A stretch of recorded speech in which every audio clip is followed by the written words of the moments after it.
తర్వాత తథా కేతురథస్య అశ్వ అపి అష్టౌ వాతరంహసః ఫలాలధూమవర్ణాభా లాక్షారస నిభారుణాః ఏతే మయా గ్రహాణాం వై తవా ఆఖ్యాతా రథా నవ సర్వే ధ్రువే మహాభాగా ప్రబద్ధా వాయురశ్మిభిః. ఏతే మయా గ్రహాణం, ఏతే అంటే ఇవి అన్నమాట. అంటే ఈయన చెప్తున్నాడు అది కూడా గ్రహ రక్ష తారాదిష్ట్యాని ధ్రువే బద్ధాన్యశేషత భ్రమంతి భ్రమంతి ఉచిత చారేణ మైత్రేయ అనిల రశ్మిభి. ఎంత బాగుంది. మరి ఈ గుర్రములన్నింటిలో ఎవరు కంట్రోల్ చేస్తున్నారు అంటే ఆయన కూర్చొని ఉంటాడు దాంట్లో. ఉదాహరణకి నవగ్రహాల గురించి కూడా చెప్పబడింది అన్నమాట. ఆదిత్యుడి నుంచి ఆ సోమాయ మంగళాయ బుధాయత గురు శుక్ర శనిపేచ రాహవే కేతవే నమః అంటుంటాం. కాబట్టి ఆ నవగ్రహాలకు కలిగినటువంటి రథముల గురించి వాటి గుర్రముల గురించి అన్నీ చెప్పబడింది. ఆ తరువాత ఈ మహాభాగా ఈ నవగ్రహాల యొక్క ఈ 9 రథాలను గురించి నేను నీకు తెలియజేశాను. ఏతే మయా గ్రహాణం వై తవ ఆఖ్యాత రథ నవ. నవ అంటే కొత్త అని కూడా అర్థం ఉందండి. నవ అంటే కొత్త దీన్ని కూడా అర్థం ఉన్నది. ఈ సందర్భంలో నవ అంటే సంఖ్య, అంటే 9 అన్నమాట. తవ ఆఖ్యాత అంటే తెలియజేశాను. ఏం తెలియజేశాను? గ్రహాణం వై తవ ఆఖ్యాత రథ నవ. ఈ రథముల గురించి చెప్పాను నీకు. ఎన్ని రథములు? 9 రథములు. మొత్తం నవగ్రహాలకు ఉండేటువంటి ఆ 9 రథముల గురించి నీకు తెలియజేశాను. ఇవన్నీ కూడా ధ్రువునికి కట్టబడి ఉన్నాయి అంటున్నారు. అంటే ధ్రువునికి కట్టబడి ఉన్నాయంట ఈ రథాలన్నీ కూడా. అది కూడా ఎలా కట్టబడి ఉన్నాయి? వాయు సహిత కాంతి మార్గాల ద్వారా.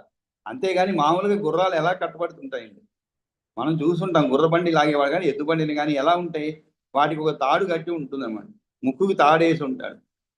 ఆ ముక్కు తాడు బట్టి లాగుతూ ఉంటారు పాపం. దానికి నొప్పేస్తుంది అనమాట. ఆ నొప్పి ఆ లాగినప్పుడు దాని కూడా రశ్మి అంటారు. ఆ లాగినప్పుడు ఏమవుతుందంటే దానికి నొప్పి ఏది ఎడమవైపు లాగితే ఎడమవైపు తిరుగుతుంది, కుడివైపు లాగితే కుడివైపు తిరుగుతుంది. లేదు చక్కగా పట్టుకుంటే నేరుగా పోతూనే ఉంటాయన్నమాట. ఇవన్నీ కూడా దానివలన ఆ విధంగా వాటిని ఆ కళ్ళెంతో లాగుతుంటారు అనమాట, కళ్ళెం పట్టుకొని. ఇవి వాయు సహిత కాంతి మార్గాల ద్వారా ధ్రువునికి కట్టబడి ఉన్నాయని చెప్పండి. ఏది? ఈ యొక్క రథాలన్నీ కూడా, ఈ 9 రథాలు కూడా ధ్రువునికి గాలి పగ్గాల ద్వారా అనమాట. గాలి పగ్గాలు అని చెప్పండి. అంతేగాని మామూలు పగ్గాలు కాదు అవి. గాలి పగ్గాల ద్వారా కట్టబడి ఉన్నాయి. కాబట్టి మహాభాగుడా, అంతేకాదు గ్రహ వృక్ష తారాధిష్ట్యాని అంటే గ్రహాలు, గ్రహ అంటే వృక్ష అంటే నక్షత్రాలు, తారామండలాలు, అధిష్ట్యాని అన్ని ధ్రువునికి ధ్రువే బద్ధాని అశేషత గాలి పగ్గాల ద్వారా కట్టబడి తమకు తగిన గతిలో భ్రమణం చేస్తున్నాయి. భ్రమంతి ఉచిత చారేణ. ఉచిత అంటే ఏమిటండి? తమకు కట్టబడినటువంటి ఆయా మార్గంలో లేనన్నమాట. అంటే ఏ ఏ మార్గంలో అవి పోవాలనో ఆ మార్గంలో పోతుంటాయి. మామూలుగా మనం బండ్లు పోతూ ఉంటాయి. అంటే బండ్లు అంటే అన్ని విమానాలు కూడా అండి, వాటికి ఒక మార్గం ఉంటుందండి. మనం అనుకోవచ్చు అలా విమానాలు ఎలా పోతున్నాయని. వాటికి ఒక మార్గం ఉంటుంది. ఆ మార్గంలోనే పోతూ ఉండాలి ఏ విమానం. లేకుంటే అన్నీ ఒకే మార్గంలో పోయాయి అనుకోండి, పైకి వెళ్ళిన వాడు మళ్ళీ కిందికి రాలేడు, కిందికి వచ్చేస్తాడు అంతే. అంటే పడిపోతాడు అనమాట. కాబట్టి ప్రతిదానికి ఒక మార్గం ఉంటుంది. ఆ మార్గంలో సంచరిస్తున్నాయి అంటే మరి ఎలా సంచరిస్తాయి? అది ధ్రువునికి కట్టుబడి ఉండి యావంతి గ్రహాలు, నక్షత్రాలు, తారామండలం అన్నీ కూడా గ్రహ నక్షత్ర తారాదిష్ట్యాన్ని ధ్రువే పద్యాన్ని అశేషత భ్రమంతి ఉచిచాలైన. కాబట్టి అవన్నీ కూడా పక్కకి పోకుండా అతని కట్టుబడిలో ఉండి, ఎవరి కట్టుబడి? గాలి పగ్గాల ద్వారా కష్టపడి తమకు తగిన రీతిలో భ్రమణం చేస్తున్నాయి. ఏతే మయా గ్రహాణం వై తవ ఆఖ్యాతారథానవ సర్వే ధ్రువే మహాభాగ ప్రబద్ధా వాయురశ్మిభిః గ్రహ వృక్ష తారాధిష్ట్యాని ధ్రువే బధ్యాని అశేషత భ్రమంతి ఉచిత చారేణ మైత్రేయ అనిల. ఉచిత అంటే ఇక్కడ వాటికి సంబంధించిన అని అర్థం అండి. అంటే వాటికి అంటే ఏవి ఏ మార్గంలో ఏవి పోవాలో ఆ మార్గంలో ఆ గ్రహాలు సంచరిస్తూ ఉంటాయి. నక్షత్రాలు అన్నీ కూడా అన్నమాట. అవి ఎప్పుడూ స్థానాలు మారవు. కాబట్టి ఓ మహాభాగుడా, ఈ 9 గ్రహాల యొక్క రథముల గురించి చెప్పినానయ్యా. ఇవన్నీ కూడా వాయువు అనే తాళ్లతో ధ్రువుని ఎందు కట్టి వేయబడి ఉన్నవి. ఒక మాటలో చెప్పదలుచుకుంటే గ్రహములు, తారలు, చుక్కలు వీటి యొక్క స్థానాలు అన్నీ కూడా ధ్రువుని ఎందు కట్టబడి ఉన్నవి. వాయువు అనే పగ్గాలతో బిగింపబడి వాటికి తగిన సంచారాన్ని చేస్తున్నవి, భ్రమిస్తున్నవి. అంటే ఇది కూడా ఒక ఊహ అన్నమాట. అంటే మనం ఈ గ్రహాలన్నీ కూడా వాటి వాటి మార్గాల్లోనే సంచరిస్తూ ఉంటాయి. భూమి కూడా వాటి మార్గంలో, సూర్యుడు వాటి మార్గంలో సంచరిస్తుంటాయి. అలా సంచరించకుండా ఒక మార్గంలో ఇప్పుడు కూడా ఏదేదో మార్గాల్లో పోతూ ఉంటే ఏదో ఒక సమయంలో రెండు కొట్టుకుంటాయి అన్నమాట. కానీ ఇవన్నీ ఎవరు మరి దాన్ని ఈ విధంగా నిర్దిష్టమైనటువంటి మార్గంలో పోయే విధంగా ఎవరి అధీనంలో ఉంటుంది అంటే ధ్రువుని అధీనంలో ఉంటాయంట. మరి ధ్రువుని అధీనంలో ఉన్నటువంటివి ఎలా అవి అంటే వాయు పగ్గాలతో అంతేగాని మామూలు పగ్గాలు కాదు, వాయువు పగ్గాలతో కట్టబడి అది తగిన రీతిలో భ్రమణం చేస్తున్నాయి. యావంతి అశ్చైవ తారా తావంతో వాతరస్మయ సర్వే ధ్రువే నిబద్ధాతే భ్రమంతో భ్రామయంతి తం. తారలు ఎన్ని ఉన్నాయో యావత్ యావత్ యావంత్య యావంత్యశ్చైవ తారాహ తావంతో వాతరస్మయ. తారలు ఎన్ని ఉన్నాయో గాలి పగ్గాలు అన్నీ ఉన్నాయి. చూడండి ఎంత చక్కగా చెప్పబడింది. అంటే అన్ని తారలకు కూడా కలిపి ఒకటి పగ్గం కాదండి. 8 గుర్రాలు అంటే 8 పగ్గాలు అన్నమాట. అంతేగాని ఒక చివరి 2 గుర్రాలకి పగ్గాలు మాత్రం ఉండి మధ్యలో వేరే మార్గం వాటిని పైన వేరే విధంగా కష్టపడి ఉండే అలా కాదు. ఇక్కడ తారల నక్షత్రాలు కూడా తారలు ఎన్ని ఉన్నాయో గాలి పగ్గాలు అన్నీ ఉన్నాయి. అన్నీ ధ్రువుని యందు కట్టబడి తాము తిరుగుతూ ఆ ధ్రువుని మండలాన్ని తిప్పుతున్నాయి. తారలు ఎన్ని ఉన్నాయో గాలి పగ్గాలు అన్నీ ఉన్నాయన్నమాట. సర్వే ధ్రువే నిబద్ధాహతే. సర్వే ధ్రువే నిబద్ధాహ అంటే గ్రహములు, తారలు, చుక్కలు వీటి యొక్క స్థానాలన్నీ కూడా ధ్రువుని యందు కట్టబడి వాయువు అనే పగ్గాలతో బిగింపబడి వాటి తగిన సంచారం చెప్పబడి మరి ఎన్ని ఉన్నాయి అవి అంటే తారలు ఎన్ని ఉన్నావో అదే సంఖ్యలో వాత రస్పులు అంటే గాలి అనే పగ్గాలు తాళ్ళు ఆకాశంలో ఉన్నవి. ఇవి ధ్రువునితో బిగింపబడి ఉండి తాము తిరుగుతూ ఆయన్ను కూడా తిప్పుతున్నవి. ఇందుకు చక్కని పోలిక ఏదన్నట్లయితే నూనెను తీసే గానుగ తైలపీడ యథాచక్రం యథాచక్రం భ్రమంతో భ్రామయంతి వై తథా భ్రమంతి జ్యోతింషి వాతావిద్ధాని సర్వశ. అంటే దానికి ఒక ఉపమానం చెప్తున్నాను అనమాట. ఏ విధంగానైతే తైలపీడాహ అంటే తైలపీడాహ అంటే నువ్వుల నుంచి తీసేవారు గానుగను కలవారు అని అర్థం. గాండ్లవాండ్లు అనేది తాము తిరుగుతూ ఏ విధంగా చక్రాన్ని అంటే తైల యంత్రాన్ని గానుగను తిప్పుతున్నారో ఆ తీరుగా వాతావిద్ధాన్ని అంటే ప్రవహుడను గాలి చేత అదే ఒక చక్రము దానితో ప్రేరితమైనటువంటివి కదిలేటట్లు చేయబడినవి. అంటే తారలు ఎన్ని ఉన్నాయో అదే సంఖ్యలో వాతరస్ములు గాలి అనే పగ్గాలు సాళ్ళు ఆకాశంలో ఉన్నవి. ఇవి ధ్రువునితో బిగింపబడి ఉండి తాము తిరుగుతూ ఆయన్ను కూడా తిప్పుతున్నవి. ఇందుకు చక్కని పోలిక ఏదన్నట్లయితే నూనె తీసేటువంటి గానుగవాండ్లు తాము తిరుగుతూ ఆ చక్రాన్ని కూడా తిప్పుతున్నారు కదా.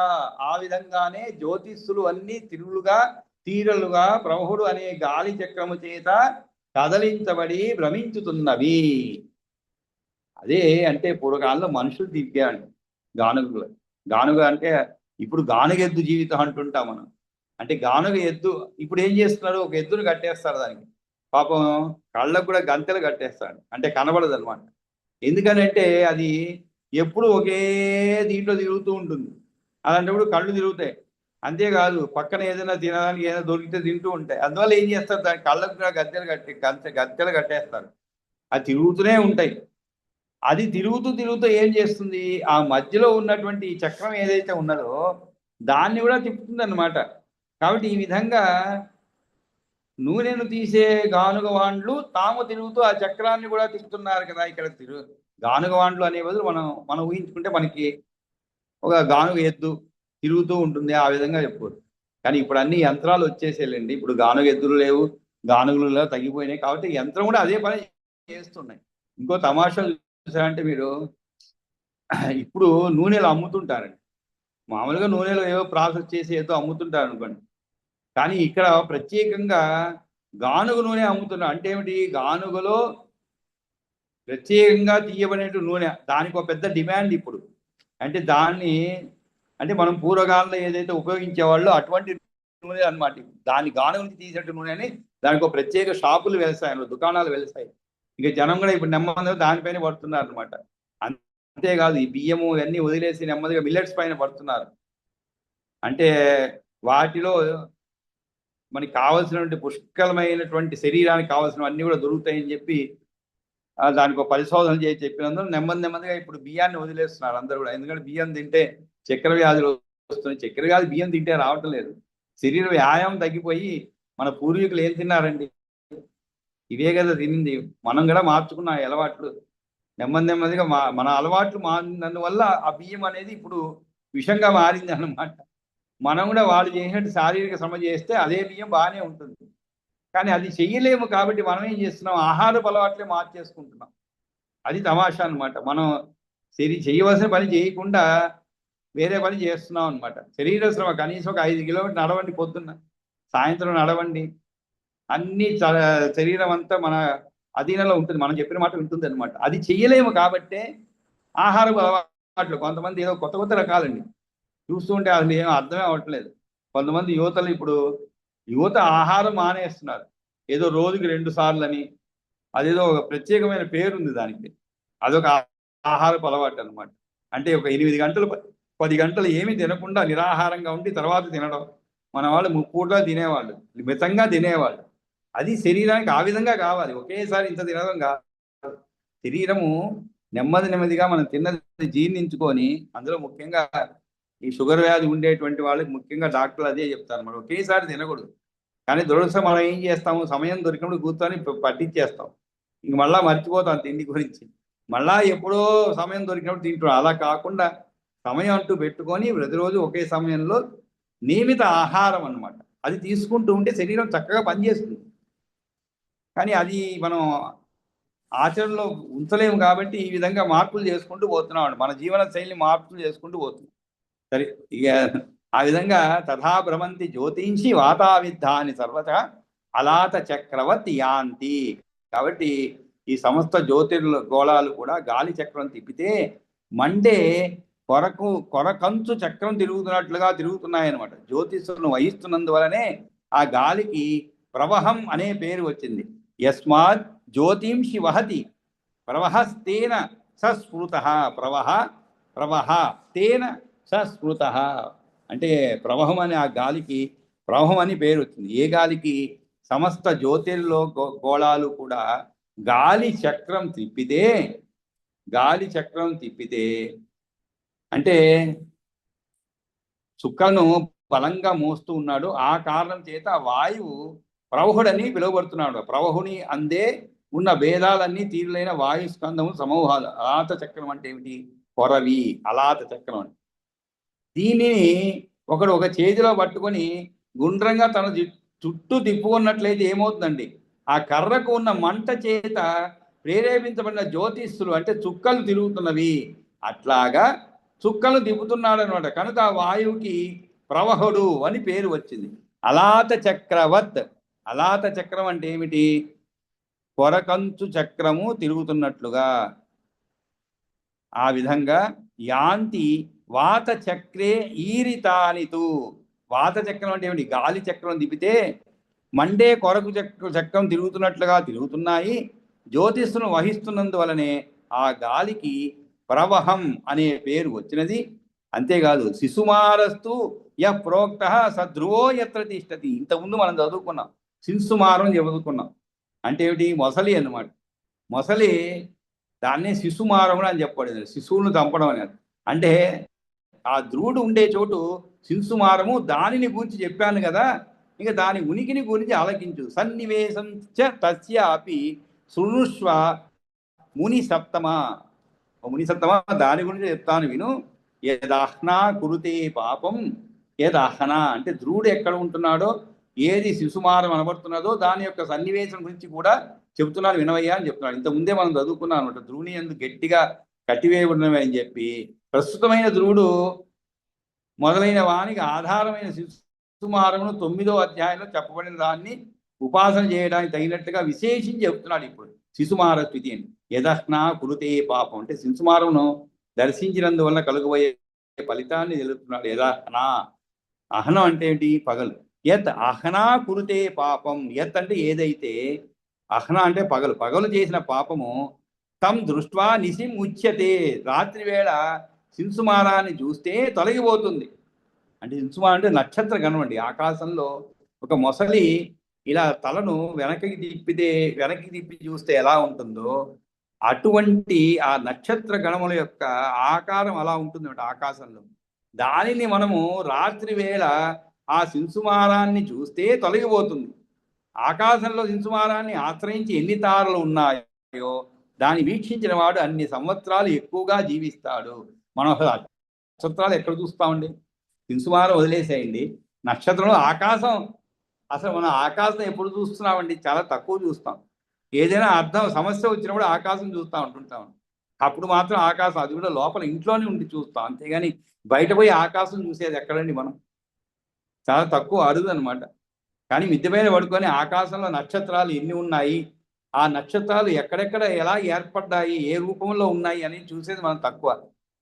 అదృష్టం అంటే వివాహ సమయంలో ఈ మధ్యాహ్నం వేళను వివాహం జరిగితే లేదా అర్ధరాత్రి వేళ జరిగినా కూడా అరుంధతి నక్షత్రం చూపెడతారు. అంటే అరుంధతి లాగా పాతివ్రత్యంతో నీవు ఉండాలి అంతే అనేటువంటి ఒక అర్థంతో దాన్ని చూపెడతారు. అంటే ఆ అరుంధతి యొక్క జీవిత సంపూర్ణంగా తెలుసుకొని మనం ఆ విధంగా జీవించాలి అని ఆ స్త్రీకి ఇరువురికి చూపెడతారు అనుకోండి. అంటే పరస్పరం అవగాహనతో జీవితాన్ని గడపాలి అని చూపెడతారు అనమాట. అప్పుడు తప్ప ఇంకా ఆకాశం మనం పైకెత్తి తల పైకెత్తి చూడటం అనేది తక్కువ అన్నమాట. కాబట్టి అలా యదహ్నా కురుతే పాపం తం దృష్ట్వా నిశి ముచ్యతే అంటే మనం ఆ పగటి కాలంలో ఏదైతే అంటే పగటిపూట చేసిన పాపం నుండి శింసుమారం రాత్రి వేళ దర్శించుకున్న కారణంగా దూరం చేసుకుంటున్నాడు. దాని యందు ఆకాశంలో ఉండే తారలన్నీ చోటు చేసుకుని ఉన్నవి కావులు కనుక శింసుమారం పవిత్రమైనటువంటిది అని తెలుసుకోవాలన్నమాట. తావంతి ఏవతు వర్షాన్ని జీవతి అభ్యధికాని చ, జీవతి అభి అధికాని అంటే ఆకాశంలో శిశుమారాన్ని ఆశ్రయించి ఎన్ని తారలు ఉన్నాయో దానిని వీక్షించిన వాడు అన్ని సంవత్సరాలు ఎక్కువగా జీవిస్తాడు అని చెప్పబడింది. ఉత్తాన పాదస్తు అథ ఉత్తాన పాదస్తస్య అథ విఘ్నేయో హి ఉత్తరో హను. కాబట్టి ఉత్తాన పాదుడు అంటే ధ్రువుడు ఆ శిశుమారపు పైదవుడు అని తెలియాలి. అడుగు దవుడు యజ్ఞుని గ్రహించాలి. ధర్ముడు శిరస్సును ఆశ్రయించి ఉన్నాడు. యజ్ఞో అధరస్థ విఘ్నేయో, విఘ్నేయో అంటే తెలుసుకోవాలి అని అర్థం. ఏం తెలుసుకోవాలి? ఉత్తాన పాద తస్య అథ అంటే ఆ శిశుమా అథ విఘ్నేయో హి ఉత్తరో హను. హను అంటే దవడ అని అర్థం. కాబట్టి ఉత్తాన పాదస్య అథ అంటే ఉత్తాన పాదుడు ఆ శిశుమారపు పై దవడని తెలియాలి. అడుగు దవడ యజ్ఞులని గ్రహించాలి. ధర్ముడు శిరస్సును ఆశ్రయించి ఉన్నాడు. హృది నారాయణ శాస్తే అశ్వినౌ పూర్వపాదయో. ఒకసారి మళ్ళీ చెప్పండి, అర్థం కాల. ఎదరుదాడ పై దవడ అంటే మామూలుగా శింసుమారం అంటే మొసలి అండి. ఈ మొసలి ఆకారములో నక్షత్రములు ఉంటాయి ఆకాశంలో. అంటే నక్షత్రాలు ఏ విధంగా అంటే ఇప్పుడు మనకి ఏదైనా కూడా ఒక వస్తువును, ఉదాహరణకి ఇంట్లో బియ్యం గింజలు తీసుకోండి, దాన్ని మనం మొసలి ఆకారంలో పెట్టుకోగలుగుతాం కదండి. అలా మొసలి ఆకారంలో పెట్టుకున్నాం అనుకుంటే ఆ విధంగానే నక్షత్రాలు కూడా ఆకాశంలో ఈ శింసుమారము విధంగా ఉంటుంది అనమాట. ఆ విధమైనటువంటి కూర్పులో ఉంటాయి.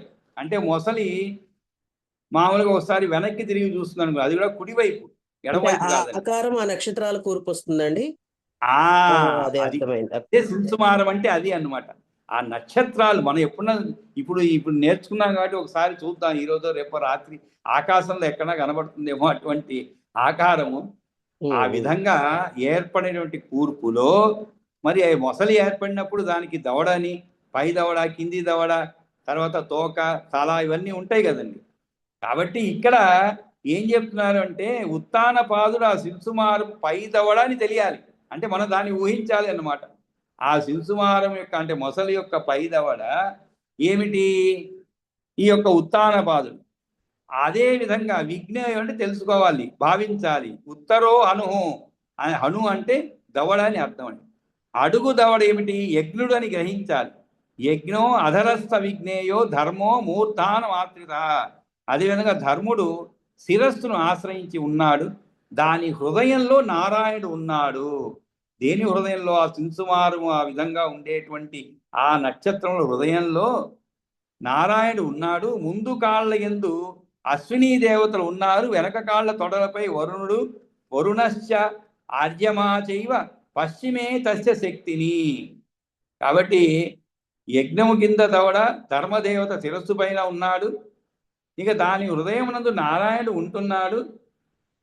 ఆ విధంగా ముందరి కాళ్ళ యందు అశ్వినీ దేవతలు ఉండగా వరుణుడు ఆర్యముడును వెనక తోడ యందు ఉన్నారు. శిస్నము సంవత్సరము మిత్రుడు అపానమును ఆశ్రయించి ఉన్నారు అని చెప్పి ఈ యొక్క శింసుమానం గురించి చెప్తున్నాను. తావంత్యేవతు అని చెప్పి హృది నారాయణశ్చాస్తే అశ్వినో పూర్వపాదయో వరుణశ్చార్యమా చైవ పశ్చిమే తస్య శక్తిని అని చెప్పండి. ఆ తరువాత శిస్న సంవత్సర తస్య మిత్రో అపానం సమాశ్రిత. దాని శిస్న స్థానంలో సంవత్సరుడు ఉన్నాడు, అపాన ప్రాంతంలో మిత్రుడు ఉన్నాడు, తోకపై అగ్ని, మహేంద్రుడు, కశ్యపుడు, ఆ తర్వాత ధ్రువుడు ఉన్నారు. శిశుమారం యొక్క ఈ 4 నక్షత్రాలు అస్తమించవు. ఏవి? తోకపై అగ్ని, మహేంద్రుడు, కశ్యపుడు, ఆ తర్వాత ధ్రువుడు ఉన్నారు. ఈ శిశుమారం యొక్క ఈ 4 నక్షత్రాలు కూడా అస్తమించవు. ఏవి? తోకపై ఉన్నటువంటి అగ్ని, మహేంద్రుడు, కశ్యపుడు, ఆ తర్వాత ధ్రువుడు. ఈ యొక్క 4 నక్షత్రాలు కూడా అస్తమించవు. పుచ్చే అగ్నిశ్చ మహేంద్రశ్చ కశ్యపో వద తతో ధ్రువ తారకా శిశుమారస్య నా అస్తమేతి చతుష్టయం. నా అస్తమేతి. అస్తం అంటే ఏమిటి? అస్తమించడం అంటే కనవకుండా పోవడం అని అర్థం. నా అస్తమేతి అంటే ఏమిటి? అస్తం ఏతి అంటే పొందడం. అస్తమయం పొందవు ఈ 4 కూడా. చతుష్టయం అంటే 4. కాబట్టి ఈ తారకలతో నిండి ఉన్న శిశుమారం మొసలి యొక్క తోక యందు అగ్ని మొదలు 4 ఉన్నారు, వారు అస్తమించరు. చాలా ఎత్తు వరకు మొసలి తోక లేచి ఉన్నది కనుక దాని యందున్న అగ్ని చతుష్టయం కనబడకుండా పోదు, కావుననే నిత్యము కనిపిస్తుంటుంది. ఇక న్యస్తం అని పాఠమైనట్లయితే ఆ శిశుమారం యొక్క తోక యందు ఈ అగ్ని చతుష్టయం న్యస్తం ఉంచబడినది అని అర్థం. వేదము కూడా అగ్నిపుచ్చము యొక్క మొదటి భాగము, అడుగు భాగము, ఆ పిమ్మట ఇంద్రుడు, తర్వాత ప్రజాపతి, అభయము 4వది అని చెప్పండి. ఈ విధంగా ఇత్యేష సన్నివేశో. కాబట్టి ఈ విధంగా ఈ ప్రకారంగా భూమి, జ్యోతిర్గోళాలు, ఇది ఏష సన్నివేశో అయం పృథివ్యా జ్యోతిషాం తథా. అంటే ఈ భూమి, జ్యోతిర్గోళాలు, జ్యోతిషాం తథా. అదేవిధంగా ద్వీపానాం ఉదధీనాం చ పర్వతానాం చ కీర్తితః. ఉదధి అంటే ఏమిటి? సముద్రాలు. ఉదా అంటే నీరు అనమాట. ఉదధీనాం అంటే సముద్రాలు, పర్వతాలు. కీర్తితః చెప్పబడినది అంటే ఏమిటి? నీకు ఈ విధంగా వర్షాణాం చ నదీనాం చ ఏతేషు వసంతి వై. అంతేకాదు వీటి ఉనికిని గురించి, అందు నివసించే వారి స్వరూపం గురించి నీకు వివరించాను. వర్షాణాం చ నదీనాం చ ఏ చ తేషు వసంతి వై అంటే వర్షాలు, నదులు, వీటి ఉనికిని గురించి, అందు నివసించే వారి స్వరూపం గురించి నీకు వివరించాను. తేషాం స్వరూపం ఆఖ్యాతం సంక్షేప శ్రూయతాం పునః. తేషాం స్వరూపం ఆఖ్యాతం, వాటి స్వరూపం గురించి ఆఖ్యాతం అంటే చెప్పబడినది నీకు ముందుగానే, వాటి గురించి అది కూడా వివరించాను. మళ్ళీ వాటిని గురించి సంగ్రహముగా విను అని చెప్పి యదంబు వైష్ణవ కాయ తతో విప్ర వసుంధర పద్మాకార సముద్భూత పర్వత అబ్ధ్యాది సంయుత. ఒక పని చేద్దామండి, ఇంకా 10 నిమిషాలు ఉంది, 10-15 నిమిషాలు ఉంది. సరే, ఇంతటితో నిలిపి 46 సరేలేండి, ఇది పూర్తి చేసుకుందామండి. 46 శ్లోకాలు ఉన్నాయి, ఇంకా 10 శ్లోకాలు లేదు, పూర్తి చేసేసి. ఏదంబు వైష్ణవ కాయ తతో విప్ర వసుంధర. ఇక్కడ విష్ణుమూర్తికి సంబంధించినటువంటి జలస్వరూప శరీరం నుంచి పర్వతాలు, సముద్రాలు, వాటితో కూడుకున్న పద్మం వంటి ఆకారంతో భూమి ప్రభవించింది. అంటే భూమి ఇవన్నీ కూడా ఎలా ఆవిర్భవించింది అనేది కూడా కొంచెం ముందుగా చదువుకున్నాం విష్ణు పురాణంలోని. ఇప్పుడు మళ్ళా దాన్ని వివరిస్తున్నారు అనమాట. విప్రవర్య, విష్ణుమూర్తికి సంబంధించిన జలస్వరూప శరీరం నుంచి ఏదంబు వైష్ణవ, యత్ అంబు వైష్ణవ అంటే ఏమిటి? విష్ణుమూర్తికి సంబంధించిన వైష్ణవం అంటారు. విష్ణుమూర్తికి సంబంధించింది కాబట్టి వైష్ణవం అంటారు.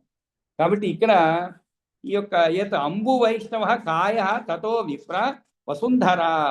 కాబట్టి విష్ణుమూర్తి సంబంధించిన జలస్వరూప శరీరం నుంచే ఏమేమి పుట్టినది? పర్వతాలు, సముద్రాలు ఉన్నగు వాటితో కూడుకున్న పద్మం వంటి ఆకారంతో భూమి ప్రభవించింది. పద్మాకార సముద్భూత పర్వత అబ్ద్య ఆది సంయుత. పర్వత అబ్ద్య ఆది సంయుత. ఆది అంటే ఉన్నగునవి అర్థం, సంయుత అంటే కూడుకున్నవి. అంటే ఈ విష్ణుమూర్తి సంబంధించిన ఏ అంటే నీరు అయితే ఉన్నదో, ఏ నీరు అయితే ఉన్నదో అది విష్ణువు యొక్క దేహం అన్నమాట. విష్ణువుకే చెందిన మూర్తి రూపము. తత అంటే ఆ జలము నుండి, అంటే గర్భోదకంలో నుంచి పద్మము వంటి ఆకారము కల, అంటే పద్మమునందుండే కర్ణిక బొడ్డు వంటిది మేరు పర్వతము అన్ని వైపులా సమానముగా చదునుగా ఉండి గుండ్రముగా ఉన్నది. అనేక పర్వతాల చేత విభజించబడినది. అనేకముగా ఉన్న ఆయా పేర్లు గల వర్షములు, ద్వీపములు అనేటివి తామర పూరేకులు. ఇటువంటి వసుంధర భూమి పుట్టినది. ఇందువలన ఆ నేల కూడా విష్ణువు యొక్క మూర్తి ఆకారమే కాన ఆ వసుమతి ఆ విష్ణువు కన్నా వేరైనది కాదు అని సంక్షేప అర్థం అన్నమాట. ఏదంబు వైష్ణవ కాయత్తతో విప్ర వసుంధర పద్మాకార సముద్భూత పర్వతాధ్యాది సంయుత. కాబట్టి మనకు కనిపించేటువంటి జలము విష్ణువునకు కాయము, దేహము. ఆ నీటి నుండి పద్మం వంటి ఆకారము కలిగి వసుంధర పర్వతము సముద్రాలతో కూడినదై ఉద్భవించినది. జ్యోతింషి విష్ణుర్భువనాని విష్ణుర్వనాని విష్ణుర్గిరయో దిశచ్చ నద్య సముద్రాచ సయేవ సర్వం యదస్తి యన్నాస్తి చ విప్రవర్య. అంతేకాదు, ఒక్క మాటలో చెప్పేస్తున్నారు. ఏమని? జ్యోతింషి విష్ణు భువనాని విష్ణు, అన్నీ కూడా విష్ణుమూర్తి అన్నమాట. ఏమిటవి? నక్షత్రాలు విష్ణువు జ్యోతింషి అంటే, లోకాలు విష్ణువు, భువనాని అంటే లోకములు విష్ణువు, వనాని విష్ణువు వనాలు విష్ణువు, పర్వతాలు గిరయో దిశశ్చ పర్వతాలు దిక్కులు, నద్య నదులు, సముద్రాశ్చ సముద్రాలు, సర్వము స ఏవ సర్వం, స ఏవ అంటే అతనే, అంటే ఆ విష్ణుమూర్తియే సర్వము, ఆ విష్ణువే. ఉన్నది లేనిది అంతా విష్ణువే. యత్ అస్తి యత్ నా అస్తి చ విప్రవర్య, అంతా కూడా ఆయన. అంటే ఏమిటి? ఆ విప్రవర్య ఆకాశంలో కనిపించేటువంటి జ్యోతిస్సులు అంటే విష్ణు స్వరూపములు. భువనాలు విష్ణువే, నేలపైనున్న వనాలు విష్ణువు, కొండలు దిక్కులు కూడా విష్ణువే, నదులు సముద్రాలు కూడా విష్ణువే. ఈ సమస్త ప్రపంచము జగత్తు ఆయనయే. ఏది ఉన్నది అనబడుతున్నదో, ఏది లేదనబడుతున్నదో అదంతా కూడా ఆ శ్రీ మహావిష్ణువే. ఉన్నది అని కంటికి కనబడేది ప్రకృతి, కనబడనందున లేదు అని చెప్పబడేది ఆత్మ, జీవుడు. ఈ రెండూ ఆయనయే. ప్రకృతి జీవుల సమ్మేళనమే ఈ చరాచర ప్రపంచము కదా. జ్యోతింసి విష్ణుర్భువనాని విష్ణుర్వనాని విష్ణుర్గిరయో దిశశ్చ నద్య సముద్రాచ సయేవ సర్వం యదస్తి యన్నాస్తి చ విప్రవర్య. జ్ఞానస్వరూపో భగవాన్ యతో అసౌ అవశేషమూర్తిర్నచ వస్తు భూత తతో హి శైల అబ్ది ధర ఆది వేదాన్. తతో హి శైల అబ్ది ధర ఆది వేదాన్ జానీహి విజ్ఞాన విజృంభితాని. విజ్ఞాన విజృంభితాని అంటే ఆ భగవంతుడైన విష్ణువు ఎటువంటి వాడు? జ్ఞానస్వరూపుడు. అంటే ఒకే వస్తువు అనేక భిన్న భిన్న రూపములు పొందడం అనేది ఎట్లా కుదురుతుంది? పరస్పర విరుద్ధము కదా అని. అంటే అన్నీ విష్ణువే అని చెప్తున్నామండి. మరి అన్నీ విష్ణువే అంటే మరి విరుద్ధమైనటువంటి ఎలా అవుతాయి అంటే, ఒకవైపు ఏమో పర్వతములు, ఒకవైపు వనాలు, అన్ని దిక్కులు, నదులు, సముద్రం అన్నీ ఆయనే అంటున్నారు. అది ఎలా విరుద్ధము కదా అని శంకించుకొని అనేకముగా అయి ఉండటము వాస్తవము అంటున్నారు. ఏమని? జ్ఞాన స్వరూపం ఇది. అంటే జ్ఞానమే స్వరూపము, తత్వము, సత్యము. ఎవనికో వాడు జ్ఞాన స్వరూపుడు. కాబట్టి ఆ భగవంతుడైన విష్ణువు జ్ఞాన స్వరూపుడు. ఆయన అఖండ మూర్తి కానీ పరిచ్ఛిన్న పదార్థము కాదు. జ్ఞానస్వరూపో భగవాన్ యతో స అవశేషమూర్తి నచ వస్తుభూత. అంటే ఆయన పరిచ్ఛిన్న పదార్థం కాదు. కాబట్టి తతోహి శైల అబ్ది ధర ఆది భేదాన్, శైలాలు, సముద్రాలు, భూమి ఉన్నకు వస్తు విభేదాలు ఆయన విజ్ఞాన లీలా విలాసాలని తెలుసుకోవాలన్నమాట. ఇందువల్లనే ఆయన అశేషమూర్తి, ప్రపంచమూర్తి. అంతేగాని వస్తుభూతుడు అంటే ఏమిటి? వస్తువుగా ఉన్నవాడు కాదు. వస్తువు అనబడది పరమార్థము కాదు, సత్యము కాదు. దానికి పుట్టుక ఉంటుంది, నాశము ఉంటున్నది. పరమాత్మ పుట్టుక లేదు, నాశము లేదు. కనుక ఆయన వస్తువు కాదు. అట్లా అయినప్పుడు మరి ప్రపంచానికి మూర్తిత్వం ఎట్లా కలుగుతున్నది అన్నట్లయితే దానికి చెప్తున్నాడు అనమాట. జ్ఞానస్వరూపుని నుండి అంటే కైలాది వేద అంటే కొండలు శైలాది వేద అంటే కొండలు కోనలు మొదలైన వేదాలను విజ్ఞానే అంటే విజ్ఞానం అనే అధిష్టానం ఆధారమునందు విజృంభిత అని ఆయనదైన మాయ చేత, మాయ విజ్ఞానము కపటము మోసము కాదు. మాయ అంటే ఇక్కడ విజ్ఞానం అని అర్థం అండి. అంతేగాని కపటము మోసం కాదు. విలసితములై ప్రకాశించేవి, ఆట కొరకు పుట్టింపబడినవి, ఆట కొరకు అగు రూపములు అని తెలుసుకోవయ్యా అని చెప్తున్నాను. కాబట్టి ఇవి ఆయన సృష్టించబడేవి అన్నీ కూడా. మరి ఎందుకు సృష్టించబడేవి ఇవన్నీ కూడా అంటే మాయ అన్నమాట.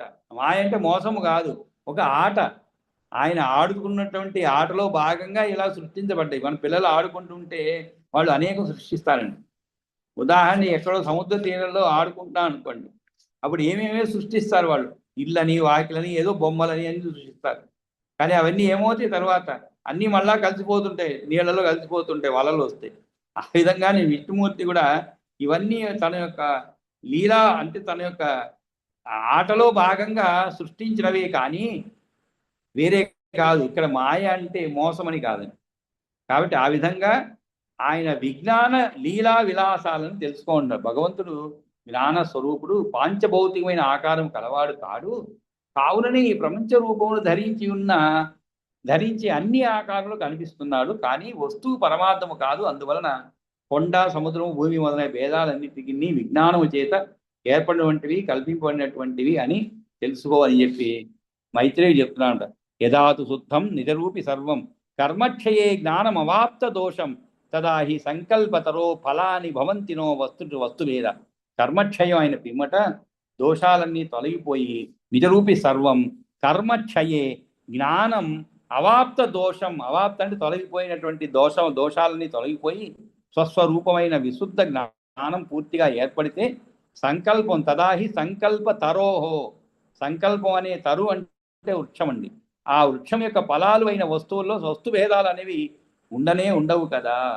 యదాతు శుద్ధం నిజరూపీ సర్వం అంటే ఎప్పుడైతే మానవుని కోరిక నెరవేరకుండా అడ్డుకునేటువంటి పూర్వజన్మల్లో చేసిన కర్మ నశించిపోతుందో అప్పుడు ఈ సమస్త ప్రపంచము కూడా శుద్ధం అంటే కేవలం నిజము, ఆత్మ మాత్రమే ఎవనికి రూపముగా ఉంటున్నదో అటువంటి వానికి ఆ విధమైన అనగా అన్ని రకములైన ఊహలకు, సంభావనలు, మున్నగు దోషాలు బొత్తిగా లేకుండా పోయిన వానికి జ్ఞానమే స్వరూపం అవుతుందో అప్పుడు సంకల్పం అంటే కోరిక అనే చెట్టుకు ఫలము వంటివైనటువంటి వస్తుషు భూమి మొదలైన వాటి యందు ఆయా భేదాలను బట్టి మంచిది చెడ్డది అనే పలు రకాల విశేషాలు తోచవు అన్నమాట. అంటే ఏ ప్రపంచమునందైతే ఈ జ్ఞాని కనిపించేదంతా ఆత్మనే అవుతుందో అప్పుడు ఏ వస్తువును ఏ ప్రమాణముతో దేని ద్వారా కనుగొనగలడు. కాబట్టి ఈ విధంగా ఆత్మనే చూస్తాడనమాట.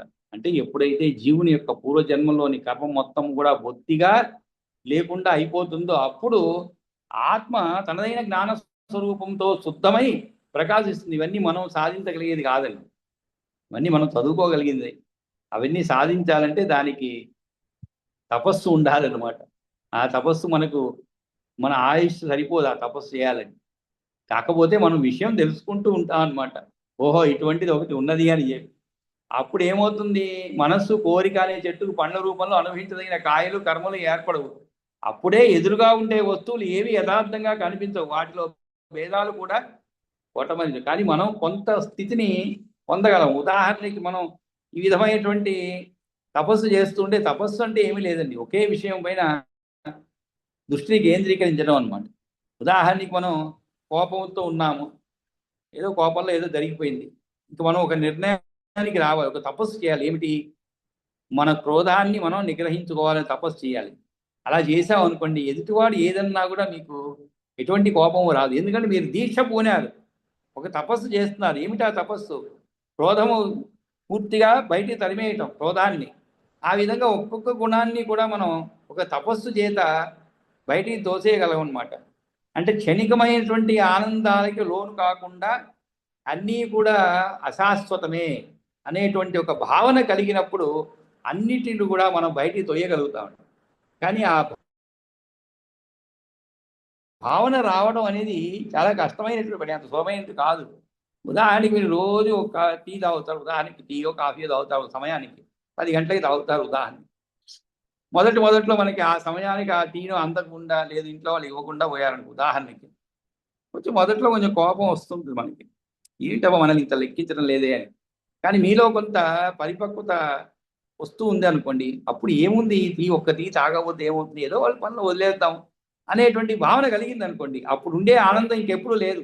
ఉంటే తాగుదో లేదంటే లేదు అంతే. దాని గురించి ప్రత్యేకంగా ఆలోచన ఇలా ఇదేనే కాదండి, ఏది కూడా ఏదైనా కూడా మనం అనుభవించాలి అనుకున్నప్పుడు అది అందితే అనుభవిస్తాం, లేకుంటే లేదు అంతే. దాని గురించి పెద్దగా ఇది ఒక తపస్సేనండి. ఈ క్రమంలో ఏమవుతుందంటే మన మనసు అధీనంలో తెచ్చుకుంటాం మనం. అప్పుడు మీ క్రోధము కానీ ఎటువంటి భావనలు ఉండవు మీలో. లేదనుకోండి, మాకు బంధువు తెలిసిన ఒక ఉండేవాళ్ళు చెప్తుండే వాళ్ళ ఇంట్లో ఆయన అయ్యప్ప మాల వేస్తే ప్రతిరోజు ఒక టిఫిన్ ఉండాలి రాత్రిపూట, ఎందుకంటే భోజనం చేయడు ఆయన. రాత్రిపూట ఒకవేళ భోజనం అనమాట, అది కూడా ఆయన నిర్దేశించినటువంటి టిఫినే చేయాలి, రాత్రి అల్పాహారం చేయాలి. అది చేయలేదనుకోండి మహాక్రోధం అంట ఆయనకి. చేతిలో ఏది ఉంటే అది విసిరి వేసేవాడు. అది ఒక పాపం అత్తగారు ఊరు లేరు, అల్లుడు ఆ యొక్క ఈమె డాక్టర్ ఇన్ లా వచ్చిందనమాట, అంటే కోడలు అధీనంలోకి వచ్చాడు ఆయన ఒకరోజు పాపం. ఈమెకేం తెలియదు మరి, తెలియకుండా సరే ఏదో చేసింది, ఆ రోజు టిఫిన్ ఏదో చేసింది, అంత తిన్నాడు ఆయన. చాలా కోపంతో ఊగిపోయాడు అనమాట. మరి ఈరోజు బలాన్ని చేయమని చెప్పాను కదా, మీ అత్తగారికి చెప్పలేదా నీకు అని కోపగించుకున్నాడు. ఈమె కోడలు కదా, అత్తగారు అయితే పాపం ఆ భార్య అయితే ఏదో నవ్వుతూ వెళ్ళిపోయేది, ఈమె కోడలు కదా. ఒక మాట అడిగిందంట, ఏమండి మీరు అయ్యప్ప మాల వేశారు కదా, మరి ఈ మాత్రం నిగ్రహం ఉండాలి కదా మీకు, ఏదైనా ఆహారమే కదా ఇది, ఈరోజు ఒక్కరోజు అనుకొని ఆ మాట అనగానే ఆయనకి తల తిరిగిపోయిందండి. అంటే అంటే ఆమె వచ్చి ఆఫీసులో చెప్తుంది, మా కొలీగ్ అనమాట. అంటే అయ్యప్ప భక్తులుగా ఉన్నటువంటి వాళ్ళు ఎటువంటి నిగ్రహ దీక్షలో ఉన్నప్పుడు ఇవన్నీ అలవర్చుకోవాలన్నమాట. అందుకే ఆ దీక్ష అనేది ఒకటి ఏర్పడదు, మండలం అని 40 రోజులని. అవన్నీ ఏంటంటే మన మనస్సును మన ఇంద్రియాలను మన అధీనంలో తెచ్చుకునేటువంటి సమయం అన్నమాట. అంతేకాకుండా మార్గంలో రేపు యాత్ర ప్రారంభించినప్పుడు మార్గంలో కొన్ని దొరకవచ్చు దొరకపోవచ్చు, కానీ వాటి అన్నిటికీ కూడా అతీతంగా ఉన్నాను అనే భావన, ఉంటాననే భావన కలగాలి. అందుకే మనం ఏదైనా కూడా ఒక మండల దీక్ష అంటుంటాం. ఆ దీక్షలో ఇలా మన కోపాన్ని ముందుగా తగ్గించుకోవాలన్నమాట. కాబట్టి ఆ విధంగా ఏర్పడినప్పుడు అన్నీ కూడా మనకి పెద్ద తేడా ఉండదు. ఇది నది, అది సముద్రము, అది కొండ, ఇది భూమి అలాంటి భావనలు ఉండవు. ఆ జ్ఞానం అలవర్చుకోవాలి అనేటువంటి విషయాన్ని ఇక్కడ చెప్పకూడదు. కాబట్టి ఇంకా కొన్ని మిగిలిన శ్లోకాలు, మిగిలిన శ్లోకాలు మనం రేపు చెప్పుకుందామండి, సమయం కూడా అయిపోవచ్చింది. మరి మంగళం పాడుకుందాం. స్వస్తి ప్రజాభ్య పరిపాలయంతాం న్యాయేన మార్గేణ మహీమహీషా గోబ్రాహ్మణేభ్య శుభమస్తు నిత్యం లోకా సమస్తా సుఖినో భవంతు. కాళే వర్షవర్జన్న పృథివీ సస్యశాలినీ దేశోయం శోభరహితో బ్రాహ్మణా సంతు నిర్భయ అపుత్ర పుత్రిణ తంతు పుత్రిణ తంతు పౌత్రిణ అధనా తంతు జీవంతు శరదాచతం. కాయేన వాచా మనసేంద్రియైర్వాబుద్ధ్యాత్మనా వా ప్రకృతే స్వభావాత్ కరోమి యద్యత్ సకలం పరస్మై నారాయణే సమర్పయామి. యదక్షరపదభ్రష్టం మాత్రాహీనం తు యద్భవేత్ తత్సర్వం క్షమ్యతాం దేవ నారాయణ నమోస్తుతే. విసర్గబిందుమాత్రాని పదపాదాక్షరాణి చ న్యూనాని చ అతిరిక్తాని క్షమత్వమయేశ్వర. కాబట్టి మనం ఇంతటితో ఈరోజు సెలవు తీసుకున్నాము. మళ్ళీ రేపు కలిసినప్పుడు మిగిలిన శ్లోకాలు చెప్తున్నాం. సర్వే జనా అలా అయిపోతుంది. సర్వే జనా దాసు నమస్కారం.